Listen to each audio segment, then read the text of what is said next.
Hello and welcome to another real estate photography tutorial. Today we're not going to be talking about photos as much as the gear that you absolutely need. Sometimes we overpass the importance of some of these accessories, if you want to even call them accessories. You know, we're so busy looking at cameras and what type of lenses are gonna be the best for real estate photography, and we actually forget the meat and potatoes and the engine around your entire business. And I'm talking about your computer. Whether you want to use a laptop, a desktop, that's up to you. I'm going to give you my personal preference. I'm going to tell you what I use, what some of the specs that you really want to be focusing on when you're shopping for a computer or a laptop. So let's jump right into it. I'm going to tell you right now that I am a huge Apple fan. I love the MacBook Pro. Now it's funny because I'm an Android cell phone user. Like, I've had one iPhone in my life and it died within like 3 months. Not that that was the reason why I decided to keep going back to Android, but as far as for cell phone, it's like once you get a cell phone and you're familiar with how, I'm the Samsung Galaxy. It's so much less work to try to figure out a phone. I know people love, the MacBook and then their iPhone syncs up to it with everything, but I use Google Calendar and it syncs up with my MacBook Pro too. So if you are in that boat where you're like, well, I'm an Android person, shouldn't I go with more like the PC, and I'm thinking, nah, maybe. I don't know. I'm saying I've never ever had an issue with my MacBooks, and they just work. You never have viruses on them. They work fast. They're super simple. And again, that could probably be the argument for having an iPhone. But like I said, I don't feel like having to relearn a whole new platform, and it's not that it's hindering me. Everything syncs up anyway as far as my Google Calendar and whatnot. So as far as my MacBook, I'm working on a 15-inch. It's a 2019. And at the time of this video, what are we at? 2023, almost into 2024, and it's still going strong. And I actually bought this one used on eBay, so don't be scared of going used on eBay. Just make sure you trust the seller and you read through the description, ask them questions about it, whatever. But I'm running with a 16 gigabyte memory, which I don't recommend going any less than that. Now, there might be an exception to like the MacBook Pro M1, which I will talk about in a second, but I'm using the Intel Core i9 processor, and again, I'm partial to that. I think the more, the bigger the processor, the better, the faster it's going to operate. It's, not so much with photos so much, but if you're going to get into video work, you're going to want a really fast processor.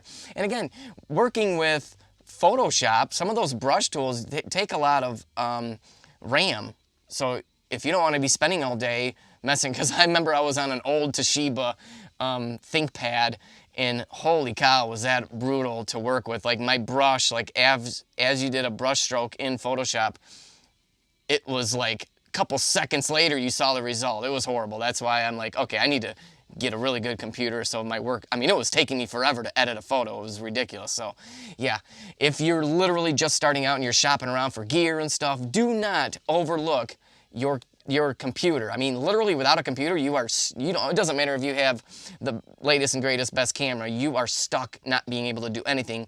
Make sure that you are spending your money, where it counts, and that is with your computer. So I'm just showing you here, and if I had to start all over again, actually I would go with the MacBook Pro M1, because they say it is just about as fast as having like a 8-core processor computer. And again, I wouldn't go anything less than your internal storage at 512 gigabytes. If you go anything less than that, like, let me just show you again. I store and work on external hard drives, so don't get me wrong on that. But everything that you want to put on there, let me see, what is my storage? Yeah, I'm already past that, 228 or whatever, or 256, right? So I'd be already past that. You don't want to have to worry about running out of internal storage because you have too many programs running. So that's why I'm saying at least go with the 512 gigabytes. And you know what? I would go back down to like the 14 or even the 13-inch for $800 to get a 2020 Apple MacBook Pro. It's renewed, meaning refurbished, whatever you want to call it. I would totally do that. Here's why. 16-inch or 15-inch, a little bit bulky, especially if you like to, do work on the go. Like if you want to sit in your car and do work, 13-inch will be a lot more compatible. So that's when, let's get into now actually I want to show you too. This is on Amazon, okay? And I will leave links to some of these just so you can just click on it real quick and go read about them. But don't forget, like I always stress, shop on eBay too. Don't be scared of eBay. eBay is, you know, very buyer friendly, so don't worry about that. But look at this. We got a pre-owned, $580. This is the i7. I would probably stay away from i7. Do they have, here's an M1 right here. But again, be careful, that's only 256 gigs, 8. Now if you're gonna go with the M1, they say that the 8 gig RAM is sufficient. People have done, you know, crazy tests on those, especially editing video, and there's no lag whatsoever. So, yeah, for editing real estate photos, even 8 gigs would be fine if you're going with the M1 chip. And I think there's even a newer M1 processor out there. Don't quote me on that. Like I said, I'm not an expert in any of this stuff, but I just know the minimums that you want to stay within, you know, and then of course you want to go, whatever your budget can allow, get the best that you can afford. I'm going to tell you that right now. And that is where I'm going to lead into right now with external storage. So when I first started out, I was editing and I was storing things on an external hard drive, but it was an HDD, a hard disk drive, means it has a spinning disk in there. Well, I was sitting on the couch and it slipped off the couch and it came unplugged and it fell onto carpet, but it was only like 2 feet off the ground. That was enough to completely destroy it. I lost everything from like 2019, all my work, and actually that came back to haunt me a little while ago actually, where a realtor asked for a project. I'm like, wait a second, that was like 2 years ago, and I'm like, I'm sorry, I don't have it. I actually had to go out and reshoot all that because they never downloaded the files or anything like that. So that's where we're gonna get into my method of storing files and my method for working off your computer and using an external SSD. This is where you're gonna have a lot better performance. Obviously, you're not gonna be loading up your internal storage on your laptop or your desktop, but I would say get what you can afford. Get the most storage, because there's a lot of people asking, you know, in forums and on Facebook posts and stuff, well, should I get the 2 terabytes or should I spend the money to get the 4 terabytes? And like, seriously, if you can afford 4 terabytes, do it. And actually, the more you buy up front, the cheaper it's going to be. So if you want to get 4 terabytes by buying 4 1 terabytes, you're going to be spending like $480 with tax, you're going to be at $500. Whereas you're only at $311 here with 4 terabytes. So I highly recommend, this is actually what I use to edit all my wedding films, storing all the files on there. I can put pretty much 2 full weddings on there, all the raw footage, everything, you know, with all the multicams and everything on 4 terabytes, and I still have room left over. So for real estate, you're gonna be able to go a couple, 2-3 years probably with a 4 terabyte. And these are bulletproof. They're super strong. It's not that you want to chuck it across the room and test it out that way, but you know, this is something that you're one and done. You're not gonna have to think about it anymore.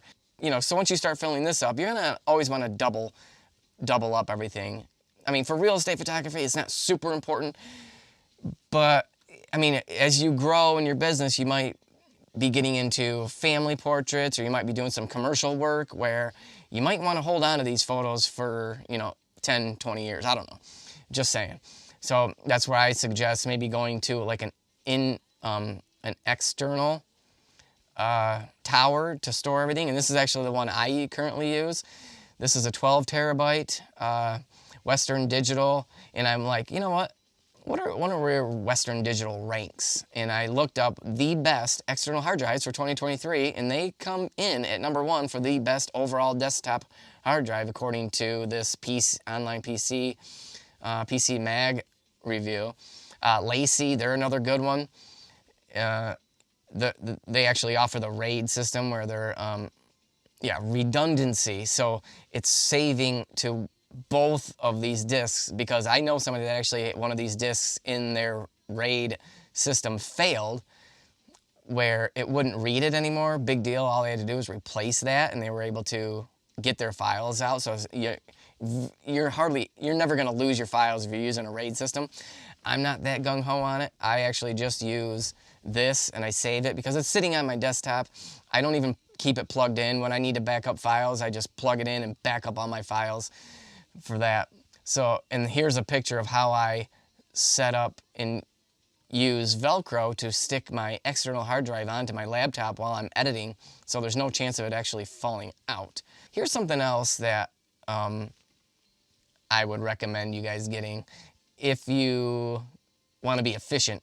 So once you get your laptop, you get your external hard drive, bringing your laptop with you in, and sometimes maybe you have a couple hours in between jobs, pull over on the side of the road, find a parking lot or whatever, and sit there and get a lot of your work done. And using one of these converters for your car is going to be super efficient, because depending on how good your battery life is, I mean, you just don't want to risk working halfway through a project and you're, having to worry about your laptop battery dying. So this comes in really convenient. With all that being said, I want to show you another tip on file management. So let me show you something real quick. This is how I personally set up. So I'm using a RAVPower. I don't even know if they make these anymore. I tried to find them. That's why I suggest going with that SanDisk SSD that I was showing. But I would suggest making a file. Now this is for all your RAW files. Yes, I recommend you hanging on to your RAW files for at least a couple months until the listing is up, live, whatever. But I create a folder right here, November RAW files, and then all the realtors, and then here's some names here. These are fake names, but click on the realtor and then the address, and then putting all the RAW files there. You can do that, and you also want to organize this same method for your final projects. So you really don't even need to do it this organized if you don't want to for the RAW files, but definitely have a file system like this, and make sure you're going by realtor and by the address. Why is that important? Because then you'll be able to search. Say a realtor says, hey, do you still have the images from this? Because a lot of times, realtors will get you out there on a listing to do maybe the exteriors while the weather's nice and the homeowners aren't ready to list it for like a month or two. So you're going to want to be able to go back and either put the interior photos with the exterior to keep yourself organized, or maybe the realtor accidentally deleted the email. Whatever the reason is, you need to be able to find these things quickly, because if you're searching for stuff and it's taking you forever, first of all, you're not being efficient yourself, and you're not being organized, and you're just causing yourself more stress than you need to. So this is a great system and a great way to organize all your files